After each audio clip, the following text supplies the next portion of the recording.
الفكرة مش ان الرئيس حل المسألة، احنا بنحل المسألة بس بنوريكم ان حلها هو قدرات، هو امكانيات. انا لو تخيرني بين ان انا اكل ولا اعالج دول، لا اعالج دول.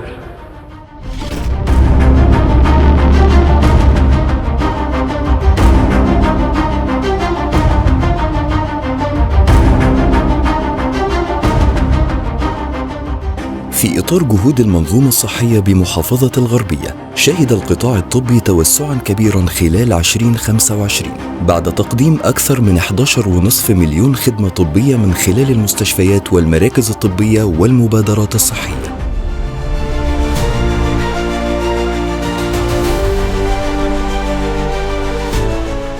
ويعد مستشفى طنطا العام الجديد من أبرز الصروح الطبية بالمحافظة، حيث أنشئ بتكلفة تجاوزت 2 مليار جنيه بطاقة استيعابية تقارب 294 سرير، ويضم أحدث الأجهزة الطبية و33 ماكينة غسيل كلوي و11 غرفة عمليات متطورة. وخلال أبريل 2026 نجحت المستشفى في إجراء 762 عملية جراحية دقيقة ضمن إجمالي 2280 عملية تم تنفيذها على مستوى مستشفيات الغربية، لتتصدر بذلك المركز الأول في عدد العمليات الجراحية على مستوى المحافظة.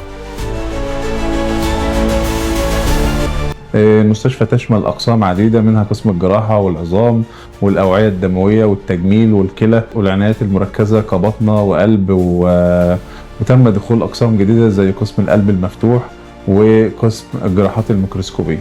طبعا حالات الطوارئ في المستشفى هنا أكتر حالات لها أولوية في التعامل معها، سواء في الكشف السريع جدا عن الحالة والتقديم الخدمة الصحية. بنبدأ كشف الطوارئ من دخول العيان من على الباب، بيوجهوا أفراد الأمن لحاجة اسمها الفرز تحت. الفرز ده بيقدم بداية بيكشف على العيان، بيقيس له الضغط، السكر، النبض، الحرارة، الكلام ده كله، وبعدين بيحدد له المكان اللي هيخش فيه، سواء بطنة، جراحة، أطفال، عظام، الحاجات دي كلها. كل ده بيسرع الكشف. بيخش طبعا العظام متوفر كل اشعاعات اللي موجوده، سواء اشعه عاديه، مقطعيه، سونار، كل الكلام ده موجود في المستشفى. بيتم استدعاء الاطباء والطبيب المختص بسرعه جدا. كل الحاجات دي بتساهم ان العيان ياخد خدمته بسرعه جدا.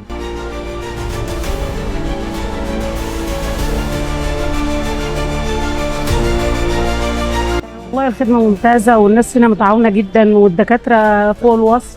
واحنا اول ما جينا طبعا كان جوزي جاي في حادثه، الناس كلها قامت بالواجب. لا ده احنا دخلنا بسرعه خالص، لان دي كانت حادثه طبعا في طوارئ، فما ينفعش ان هي تنتظر.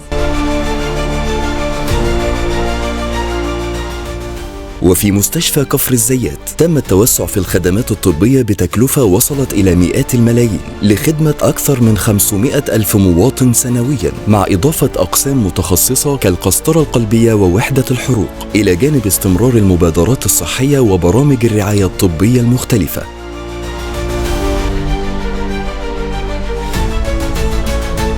اكيد طبعا عندنا المبادرات الرئاسيه دي بتشمل كل المستشفيات والوحدات الصحيه وقطاع الرعايه الاوليه.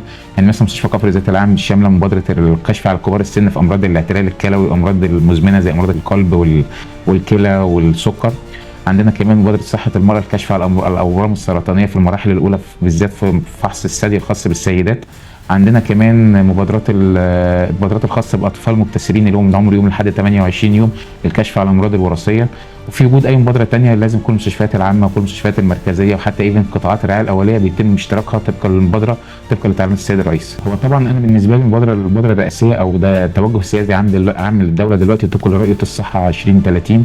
الرؤيه الصحه 2030 بتقول ان احنا نحاول نزود من اللايف ستايل، من الهيلث لايف بتاع البيشنت او بتاع المواطن المصري عامه، ان انا ابدا اكشف على الامراض المزمنه، ما استناش لما المريض يخش عندي في مضاعفات وبعدين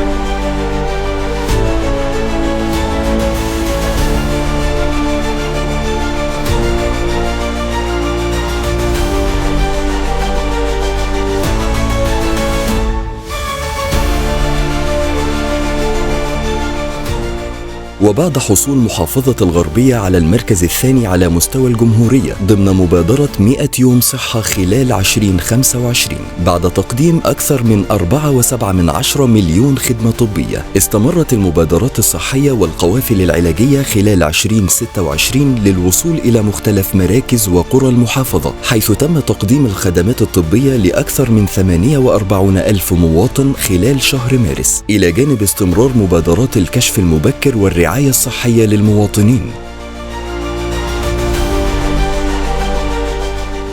ومع تطور المنظومة الصحية بدأ يظهر دور التأمين الصحي كخطوة مكملة لتوسيع نطاق الخدمات الطبية.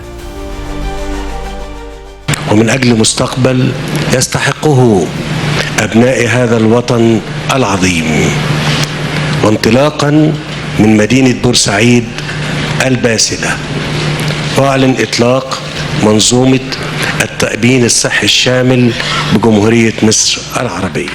الأول كان التأمين الصحي الحالي بيغطي تقريبا 60% من تعداد الشعب، فبالتالي في جزء كبير ما كانش له تأمين صحي، فبيضطر يسلك أحد الطريقين، يا إما علاج على نفقة الدولة أو علاج على نفقته الخاصة، وده كان بيستنزف جزء كبير جدا جدا من ميزانية الأسرة. فمع بداية أو مع تطبيق التأمين الصحي الشامل ما عادش حاجة اسمها تأمين صحي وغير تأمين صحي أو نفقة الدولة، هيبقى كل واحد على حسب الفئة اللي هو مؤمن عليها فيها تبع التأمين الصحي الشامل، وبالتالي بتقلل تكلفة العلاج على المريض، وبياخد الجودة الصحية بتاعته أو الخدمة الصحية بتاعته بجودة عالية زي أي مريض موجود في أي مكان في الجمهورية. كشف عن المصابين بالالتهاب الكبدي الوبائي فيروس سي والأمراض غير السارية، والتي نجحت حتى الآن في فحص ما يقرب من 60 مليون مواطن في أقل من عام، فضلا عن صرف العلاج بالمجان من خلال مراكز العلاج الحكومية على مستوى الجمهورية لأكثر من 1 مليون مواطن ممن تم اكتشاف إصابتهم بمرض فيروس سي. وهي تلك الجهود التي نالت إشادة منظمة الصحة العالمية. جمهورية مصر العربية بتعمل حاجات جميلة جدا، وبتعمل مستشفيات على أعلى مستوى. خدمة حلوة كويسة وخدمتها حلوة والناس كويسين والدكاترة حلوين وشايفين شغلهم، لأن المستشفى ولا بتاعت بره والله.